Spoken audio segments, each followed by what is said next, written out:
शांति।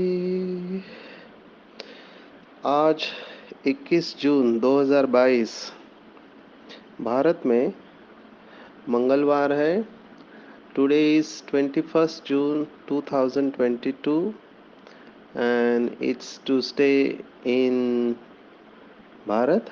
आज की मुरली का जादुई रहस्य स्वयं को प्रेरणा देने के लिए, magical secrets of today's Murli for motivating the self.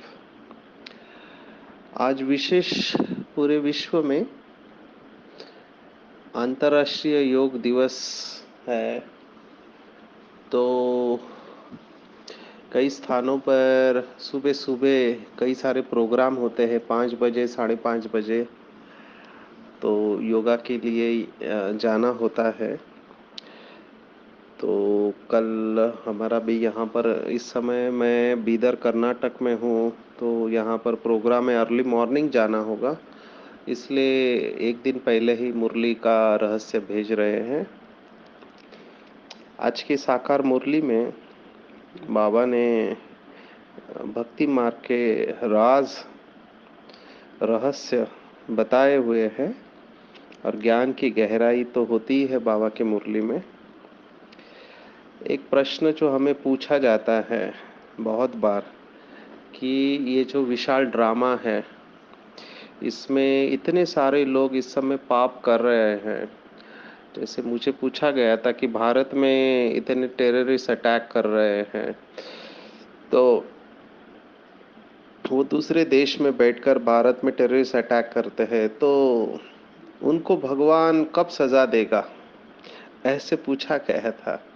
तो इसका जवाब बाबा ने दिया हुआ है, जो शास्त्रों में गायन है कि पाप का घड़ा जब भर जाता है तो घड़ा फूटने के बाद ही जय जयकार होती है।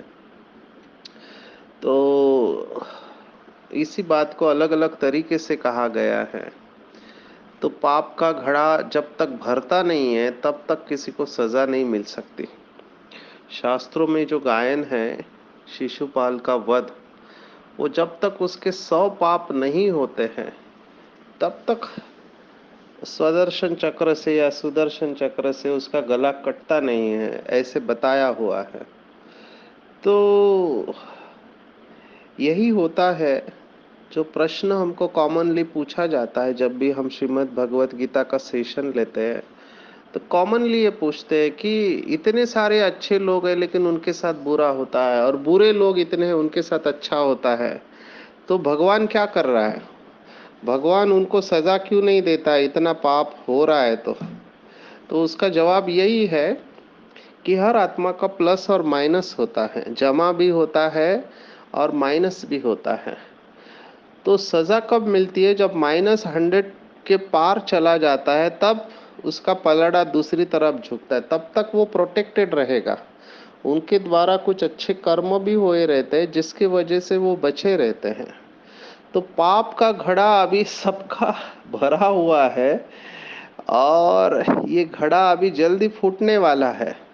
बीच बीच में फूटता रहता है, लेकिन फिर अच्छे कर्म होते हैं जिसकी वजह से बच जाते हैं। तो हम सब बाबा के बच्चों का भी नंबरवार पाप और पुण्य का घड़ा है ना।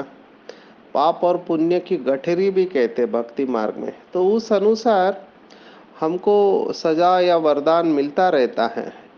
ये कर्मो भोग, ये जो मीठा शब्द बाबा ने दिया है, ये बहुत मीठा शब्द है। ये मीठा शब्द इसलिए दिया है क्योंकि डायरेक्ट अगर किसी को कहो कि तुम पापी हो तो अच्छा नहीं लगेगा। पाप माना बेसिकली क्या है? ऐसा कोई भी कर्म जिसकी आपको सजा भुगतनी पड़ती हो। तो ऐसा कर्म संकल्प से भी हो सकता है, बोल से होता है और कर्मों से होता है। तो कुछ आत्माओं के कड़े कर्म भोग होते हैं, है ना। तो हमको निराश नहीं होना चाहिए। मैं देखता हूँ बीइंग अ काउंसलर, मेरे पास जब ऐसी आत्माएं आती है, वो कहते हैं कि ज्ञान में आने के पहले हम ज़्यादा सुखी थे, लेकिन ज्ञान में आने के बाद जैसे ही कर्मों की गुह्य गति को समझते हैं तो हम दुखी हो जाते हैं। क्यों दुखी होते हैं भैया? तो कहते हैं कि हमको पता चला कि हमारे द्वारा बहुत पाप कर्म हुए हैं। तो तो मैंने कहा ये तो अच्छी बात है ना, आपको पता तो चला, दूसरों को दोष देने के बजाय अभी आप जिम्मेवारी से बाबा को याद करके अपने जो भी कर्मों का हिसाब किताब है उसको खुशी खुशी चुकतू कर सकते हैं।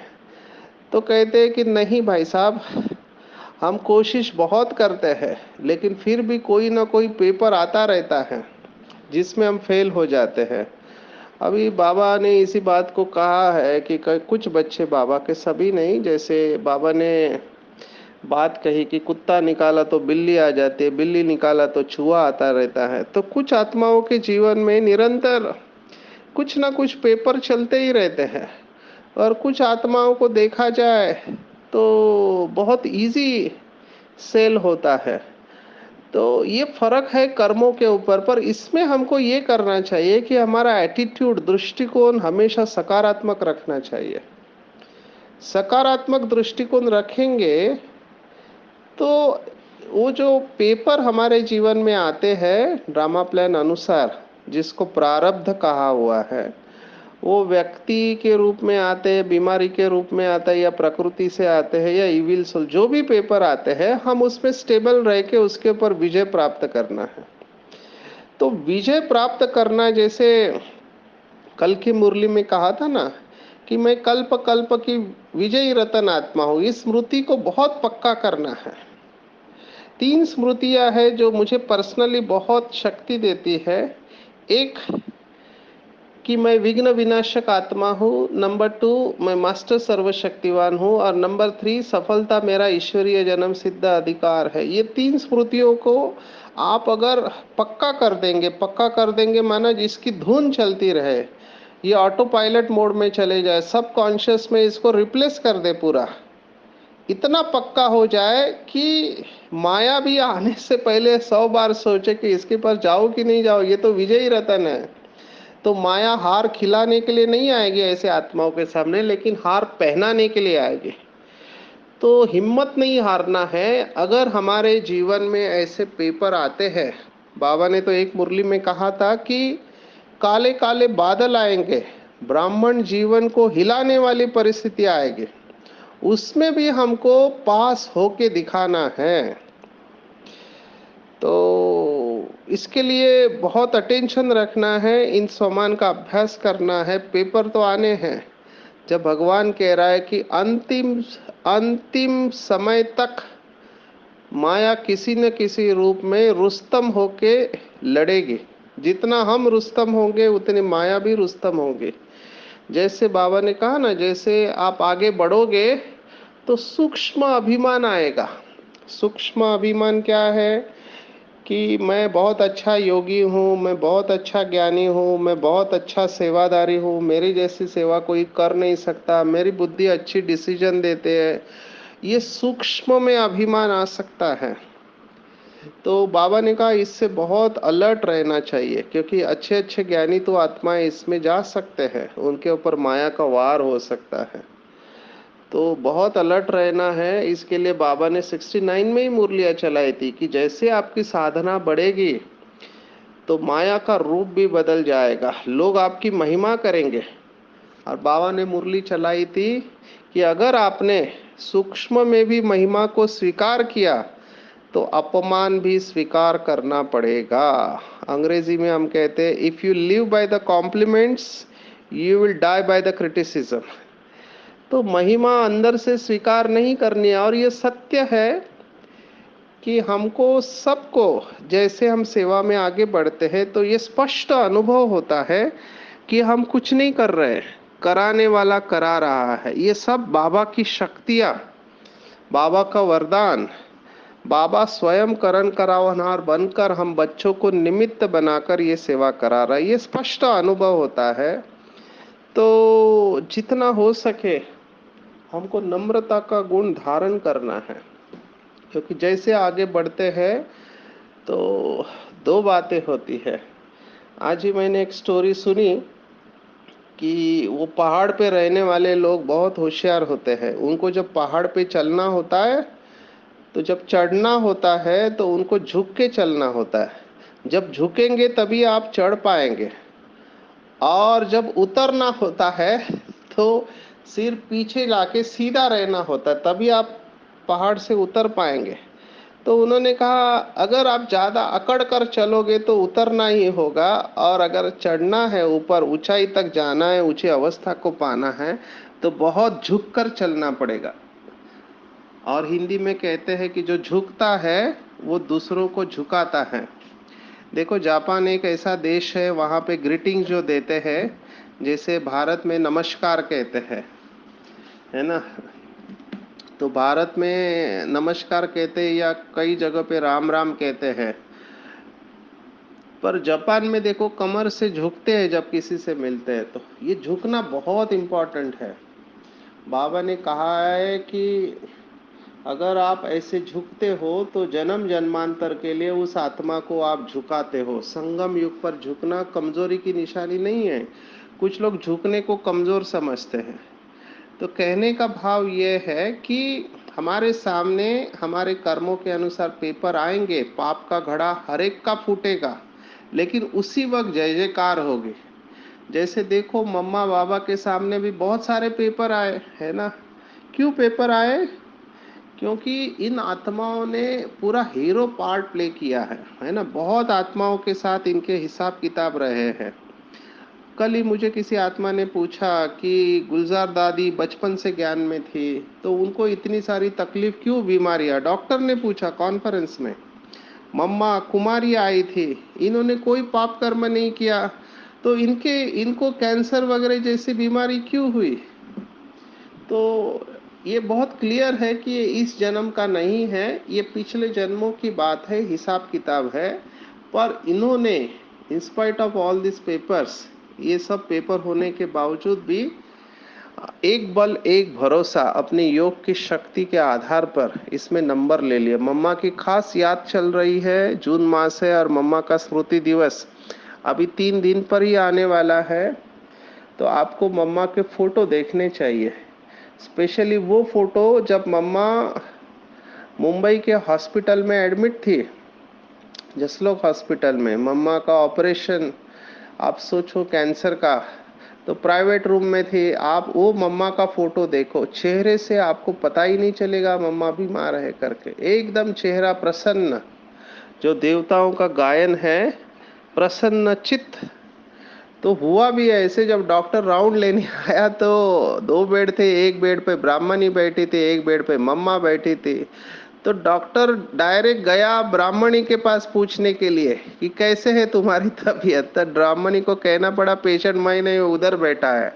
अभी डॉक्टर से भी ये गलती क्यों हुई? क्योंकि मम्मा को देख के लग ही नहीं रहा था कि वो पेशेंट है। चेहरा प्रसन्न, तेज चेहरे के ऊपर। आप वो फोटो अगर मिले तो जरूर देखना। तो ये मम्मा की विशेषता थी, हमारे दादियों की विशेषता रही कि बीमारी में भी दादी जानकी का तो कितना उदाहरण दे उतना कम है। तो इन्होंने क्या किया, जब इनके ऊपर परिस्थितियां आई तो एक पल एक भरोसे अपने योग की शक्ति से उसके ऊपर विजय प्राप्त किया। मैं दादी जानकी के कितने अनुभव आपको सुना सकता हूँ। एनुअल मीटिंग में, जब एनुअल जनरल बॉडी मीटिंग होती है तो सभी दादियाँ और वरिष्ठ भाई स्टेज पर बैठे हैं। तो एक बार दादी को कुछ रीढ़ की हड्डी का प्रॉब्लम था, तो वो बैठ नहीं पा रही थी। तो जाहिर है वो मीटिंग में स्टेज पर नहीं थी, पर उस आत्मा का इतना उमंग उत्साह कि रूम से बिस्तर को हमने 30 डिग्रीज एंगल करके वहां से उसने पूरे टीम को एड्रेस किया। तो देखो इस आत्मा का क्या कमाल है। इस आत्मा को मैंने एक बार बीपी चेक किया था, तो बीपी उस समय 220 और 140 है 160 था, पर 220 मुझे याद है, नीचे का 140 160। आप सोचो, कई लोगों का नीचे का बीपी 140 होता है, ऊपर का बीपी, इसका ऊपर का 220 गया था और सांस फूल रहा था। तो it was a sign of heart failure. ये बात है 98 99 की बात है, जब हम मधुबन में थे और एवर हेल्दी हॉस्पिटल संभालने के निमित्त बाबा ने बनाया था। तो हमने कार्डियोलॉजिस्ट को बुलाया, सभी ने चेक किया। तो कार्डियोलॉजिस्ट ने कहा कि इनको आराम की ज़रूरत है, बीपी कम करने की गोली दी। दादी उस हालत में क्लास कराने जा रही थी, तो हमने उनको समझाया दादी आपको नहीं जाना है, आपको आराम करना है। तो दादी ने कहा हाँ।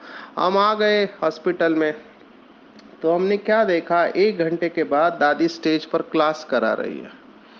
तो इन्होंने अपनी योग की शक्ति से कर्म भोग के ऊपर विजय प्राप्त की है ना। तो यही इनकी जय जयकार है। बाबा ने यही बात आज की मुरली में कहा है कि पाप का घड़ा फूटने से जय जयकार होती, इसकी कौन सी निशानी है। तो बाबा ने कहा, दिखाते हैं कि घड़े से सीता निकली। अभी सीता का जन्म ऐसे दिखाया है कि घड़े में से निकली।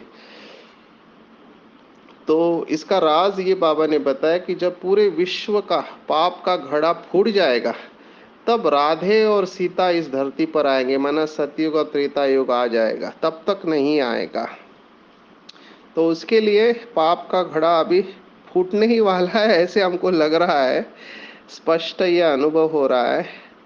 और इतनी ऊंचाई चढ़नी है, तो ऊंचाई जब चढ़ते हैं तो ध्यान रखना पड़ता है ना। जिन्होंने भी पहाड़ चढ़े हुए हैं उनको पता है कि ऊंचाई चढ़ते समय क्या ध्यान रखना है। स्पेशली जो कुछ ऐसी यात्राओं पर जाते हैं, भारत में कुछ ऐसी यात्राएं होती है। अभी उस यात्रा में शायद वैष्णो देवी की यात्रा है, वो पैदल चलते या घोड़े के ऊपर चलते, जो भी जानवर इस्तेमाल करते हैं, तो उसमें रास्ता इतना संकरा या नैरो होता है कि अगर गलती से भी आपका पैर फिसल गया, गलती से भी पैर फिसल गया तो आप चले जाओगे। तो यात्रा पर बहुत ध्यान रखना पड़ता है, स्पेशली जब पहाड़ पर चढ़ रहे हैं। तो बाबा ने यहाँ पर भी कहा है कि यह बहुत लंबी चाड़ी है, जो चढ़ते तो 1 सेकंड में, लेकिन उतरने में टाइम लगता है। और ये चढ़ना कैसे है, बाबा ने कहा, तो चढ़े तो चाखे प्रेम रस और गिरे तो चकनाचूर। कल की मुरली में भी बाबा ने कहा था सौभाग्यशाली और दुर्भाग्यशाली। तो यहाँ पर भी बाबा के बच्चे कई तो शुरुआत में बहुत नशे में रहते हैं, बहुत नशा रहता है। आज भी एक भाई मिला, उन्होंने कहा शुरुआत में मुझे बहुत नशा था लेकिन अभी उतना नशा नहीं रहा। तो ऐसा क्या होता है कि शुरुआत में जो नशा होता है वो धीरे धीरे कम होने लगता है, सभी लोग उसको मेंटेन नहीं कर पाते हैं, और कुछ लोग तो फिर बाबा का हाथ छोड़ भी देते हैं। तो यही बात बाबा ने कहा, चढ़े तो चाखे प्रेम रस, गिरे तो चकनाचूर हो जाते हैं। तो बहुत अटेंशन रखकर हमको इस चढ़ाई में चढ़ना है ना, क्योंकि हम प्रवाह के विरुद्ध दिशा में जा रहे हैं, विरुद्ध दिशा में। जैसे नदी का प्रवाह होता है ना, नीचे की तरफ जाता है पहाड़ से, और आप कल्पना करो उस प्रवाह के अगेंस्ट आप जा रहे हैं। माना 99% आत्माएं नीचे की तरफ पतन की ओर जा रहे हैं, केवल 1% या उससे भी बहुत कम, कहाँ 780 करोड़ या जो भी अभी की लोक संख्या है, उसमें से कुछ 1 लाख आत्माएं, कितना परसेंटेज है आप ही देखो। ये आत्माएं कोशिश कर रही है कि माया के अगेंस्ट, क्योंकि माया का फोर्स है ये डाउनवर्ड लेके जाने का, नीचे लेके जाने का, और हम उसके अगेंस्ट में जा रहे हैं। हम हिम्मत क्यों रख रहे हैं, क्योंकि स्वयं सर्वशक्तिवान हमारे साथ है, नहीं तो माया को जीतना असंभव है। लेकिन बाप जब साथ है तो संभव है। इसीलिए बाबा ने आज की मुरली में कहा है कि बच्चे, तुम्हारी ये जो ब्राह्मण जीवन है देवताओं से भी उच्च है। देवताओं को बाबा ने कहा रॉयल बुद्धू है, बुद्धू शब्द इस्तेमाल किया। अगर आप ये किसी भक्ति मार्ग वालों को कहो तो उनको गुस्सा आ जाएगा, लेकिन बाबा उनको रॉयल बुद्धू क्यों कहते हैं, क्योंकि उनको दुख की अविद्या है, उनको दुख क्या है ये पता ही नहीं है। लेकिन ब्राह्मण आत्माओं को सुख और दुख दोनों का ज्ञान है, और ब्राह्मण बाबा के बच्चे हैं जिन्होंने परमात्मा को पहचान लिया। कोटों में कोई और कोई में से भी कोई है, और बाबा ने जो टाइटल दिया है त्रिकालदर्शी, त्रिलोकीनाथ टाइटल ठीक नहीं है लेकिन त्रिकालदर्शी टाइटल है। आज बाबा ने फिर से रिपीट की बात कि त्रिलोकीनाथ हम नहीं बनते हैं, हम त्रिकालदर्शी बनते हैं। हमको आदि मध्य अंत का ज्ञान है, लेकिन हम तीनों लोकों के नाथ नहीं बनते। तो हम ईश्वरीय संतान है, ये सबसे उच्च टाइटल है। इसका भी अभ्यास करेंगे आज दिन भर में कि मैं ऊंचे ते ऊंचे बाप की ईश्वरीय संतान हूँ, वो भी डायरेक्ट ईश्वरीय संतान। वैसे कहा देखा जाए तो दुनिया में भी जो लोग हैं वो भी भगवान के बच्चे अपने को समझते हैं, लेकिन वो इनडायरेक्ट है और हम है डायरेक्ट। तो हम ऊंचे ते ऊंचे बाप की डायरेक्ट ईश्वरीय संतान है। स्वयं भगवान ने मुझे नाम मान और शान दिया है, तो मुझे और किसी भी नाम मान शान की जरूरत नहीं है। बिल्कुल नशे में लेकर जाना है। तो उस भाई को हमने यही कहा कि नशा कम होने का कारण ही है कि नशा स्वमान में परिवर्तन नहीं हुआ। स्वमान स्थायी भाव होता है। स्थायी भाव माना रग रग में समाया हुआ रहता है। जैसे किसी राजा के बच्चा बचपन में बिछड़ गया है ना, भिखारी बन गया, लेकिन जिस दिन उसको पता चलता है कि वो राजा का बच्चा है तो उसके चाल ढाल ही बदल जाती है, क्योंकि उसको स्मृति आ जाती है। ऐसे ही हमको भी जब ये स्मृति आ जाती है कि हम ऊंचे ते ऊंचे बाप के संतान है, डायरेक्ट ईश्वरीय संतान है, और स्वयं भगवान द्वारा टाइटल धारी है, स्वयं भगवान ने हमको टाइटल दिया, जब ये स्मृति आ जाती है तो फिर यू आर अनस्टॉपेबल। आपको कोई रोक नहीं सकता है, आपकी विजय निश्चित है। तो अपने आप को इस नशे में लेके जाना चाहिए। बाबा ने विशेष कहा कि बेहद की हिस्ट्री ज्योग्राफी एजुकेशन मिनिस्टर वालों को भी बतानी चाहिए, क्योंकि उनको भी ये ज्ञान नहीं है। बाबा ने तो कहा आज की मुरली में कि पूरा भी नहीं सुनाते, हाफ भी नहीं, बहुत थोड़ा सा ज्ञान उनके पास है, पूरे सृष्टि चक्र का ज्ञान ही नहीं है। क्योंकि बुद्धिवानों की बुद्धि केवल एक बाप है, और जितना हम श्रीमत पर चलते जाएंगे तो हमारी बुद्धि भी बाप समान बन जाएंगे। इसलिए देखो भगवान के पास क्या मांगते हैं, बुद्धि दे दो, सद्बुद्धि दे दो, क्योंकि पूरा खेल बुद्धि का है। ये हमारा योग भी बुद्धि का है। और बाबा के वो बच्चे जिनकी बुद्धि स्वच्छ है, पवित्र है, उनका योग बहुत अच्छा रहता है। उनकी कैचिंग और टचिंग पावर दोनों अच्छी रहती हैं, और वही अमूल्य जीवन का अनुभव करते हैं, और वो ईश्वरीय नशे में निरंतर रहते हैं। और जो ऐसे ईश्वरीय नशे में रहते हैं उनके द्वारा निरंतर संपूर्ण पवित्रता की खुशबू फैलते रहती है। आज के वरदान में बाबा ने ये बात कही है, ये पूरा मुरली का सार था। वरदान जो है, रंग रूप और खुशबू, तीन बातें फूलों में देखी जाती है कि फूल का रंग कौन सा है, उसका रूप कौन सा है, और उसकी खुशबू है। जैसे देखो प्लास्टिक के फूल भी होते हैं और ओरिजिनल फूल भी होते हैं। प्लास्टिक के फूल में भी रंग होता है, रूप होता है, दिखने में बहुत आकर्षित होते हैं, लेकिन प्लास्टिक के और ओरिजिनल फूल में क्या फर्क होता है कि उसमें खुशबू नहीं होती है। तो प्लास्टिक के फूल रंग रूप में पास है, लेकिन खुशबू में फेल है। ऐसे ही बाबा ने यहाँ पर कहा है कि ब्राह्मण बनने से सभी रंग आ गए हैं और रूप भी परिवर्तन हो गया है, सफेद ड्रेस आ गया है, स्वच्छता को धारण करते हैं, लेकिन खुशबू में नंबर वार है।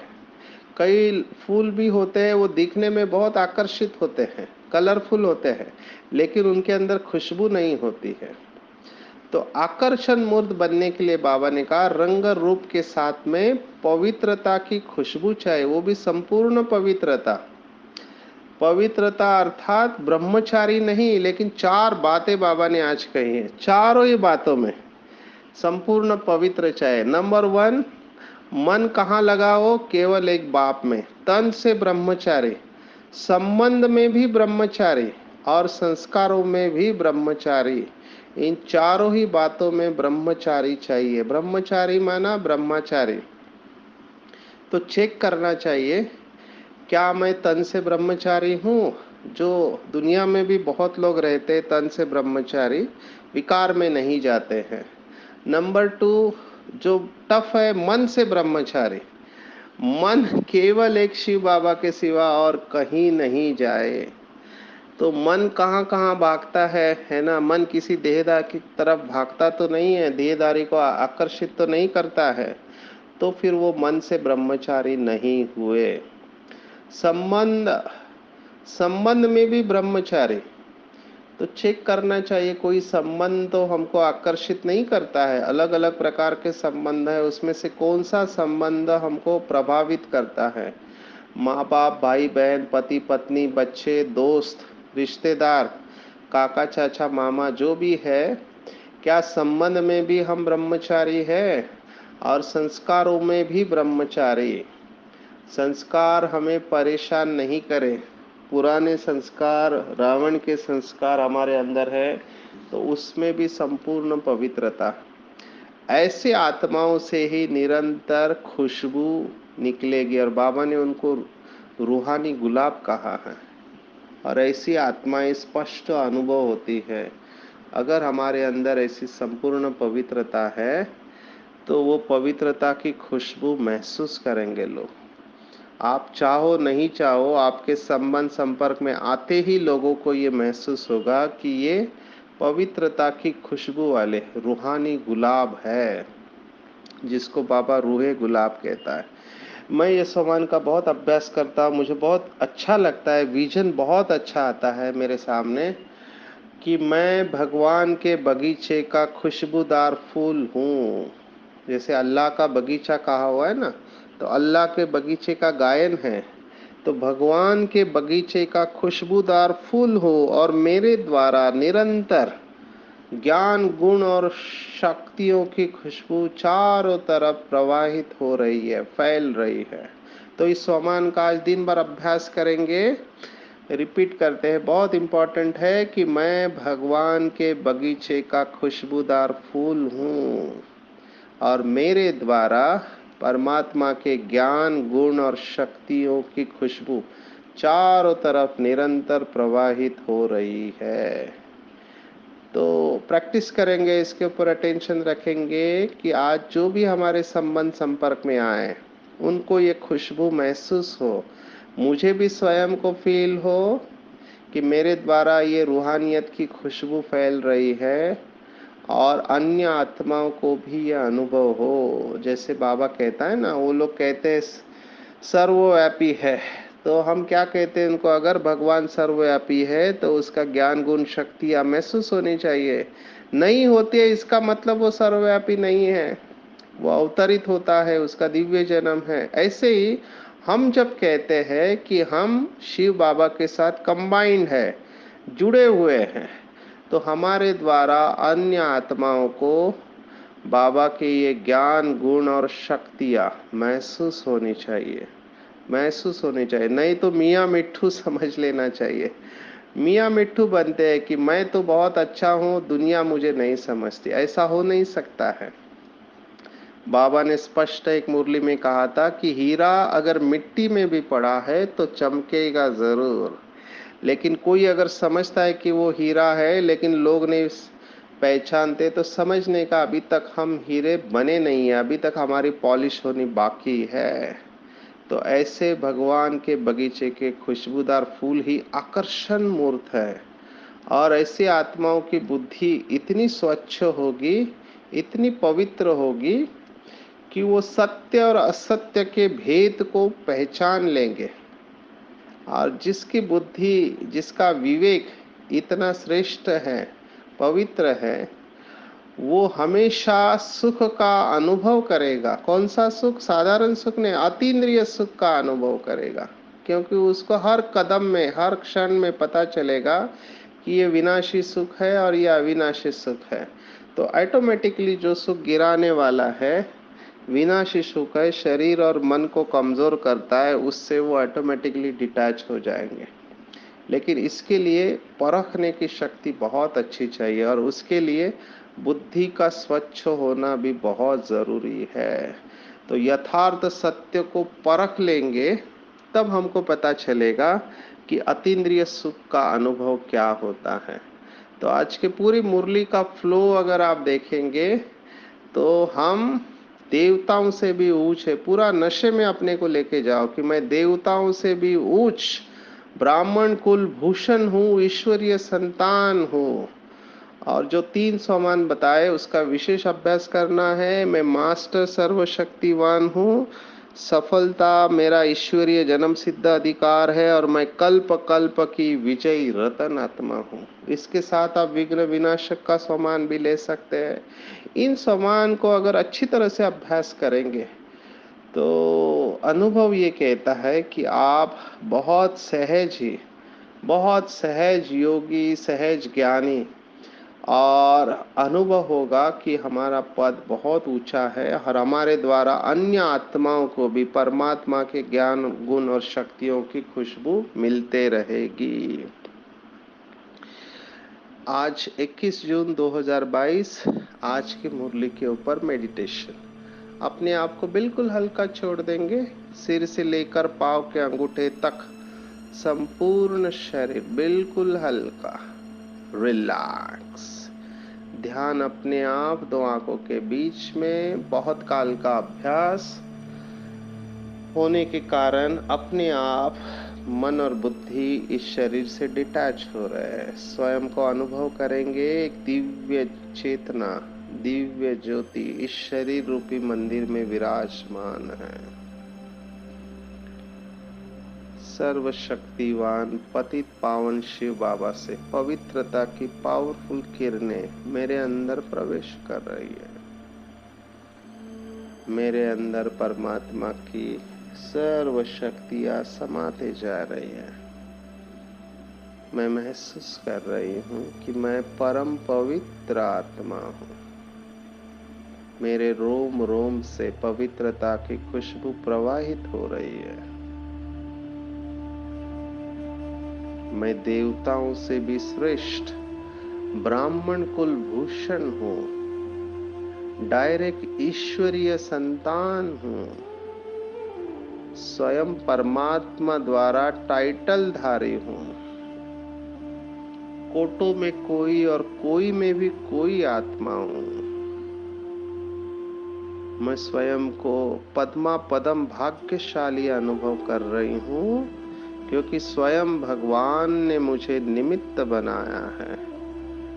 मैं ईश्वरीय सेवा के लिए निमित्त हूँ। आकर्षण मूर्त आत्मा हूँ, क्योंकि मेरे रोम रोम से पवित्रता का प्रकाश खुशबू फैल रही है। मेरी बुद्धि स्वच्छ होने के कारण यथार्थ सत्य को परखने की वजह से मैं निरंतर अतीन्द्रिय सुख में अनुभव करती रहती हूँ। मुझे बहुत हल्का लग रहा है। मैं बिल्कुल शांत हूँ, रिलैक्स हूँ। सर्व ईश्वरीय अलंकारों को धारण किए पावन फरिश्ता हूँ। मैं भगवान का फरिश्ता हूँ। I am the angel of God. मेरी बुद्धि केवल एक, बुद्धिवानों की बुद्धि बाप के ऊपर स्थिर है। मैंने महसूस किया यह ब्राह्मण जीवन अति अमूल्य है। मुझे बहुत हल्का लग रहा है। मैं प्रसन्न हूँ, पवित्र हूँ, शांत हूँ। ओम शांति शांति शांति। सर्वशक्तिवान बाप हमेशा मेरे साथ है। उसने अपना वरदानी हाथ मेरे सिर के ऊपर रखा है और बाप दादा मुझे दृष्टि देते हुए वरदान दे रहे कि बच्चे, तुम कल्प कल्प के विजयी रतन हो। तुम्हारा जन्म देवताओं से भी ऊंच है, क्योंकि तुम अभी ईश्वरीय संतान हो। मेरे द्वारा तुम्हें सभी टाइटल्स प्राप्त है। तुम डायरेक्ट ईश्वरीय संतान हो। तुमने कल्प कल्प अपनी बुद्धि को दिव्य बनाया है। सर्व ईश्वरीय अलंकारों को धारण करके तुम कल्प कल्प फरिश्ता बने हो। तुम्हारा जीवन अमूल्य है। तुम निरंतर अतीन्द्रिय सुख में रहने वाली महान आत्मा हो। तुम्हारे द्वारा अन्य आत्माओं का, विश्व की सर्व आत्माओं का कल्याण होने वाला है। जाओ, अपना श्रेष्ठ कर्तव्य करो और विश्व को पावन बनाओ। बाबा से दृष्टि लेकर मैं आत्मा खुश हो रही हूँ। बाबा को दिल से धन्यवाद दे रही हूँ। हाँ बाबा, आप जैसा बोलोगे वैसे ही होगा। मेरा बाबा, मीठा बाबा, प्यारा बाबा और दुलारा बाबा, सच्चा बाबा और अच्छा बाबा, दयालु बाबा, कृपालु बाबा, वाह बाबा, शुक्रिया बाबा, शुक्रिया। अच्छा, ओम शांति।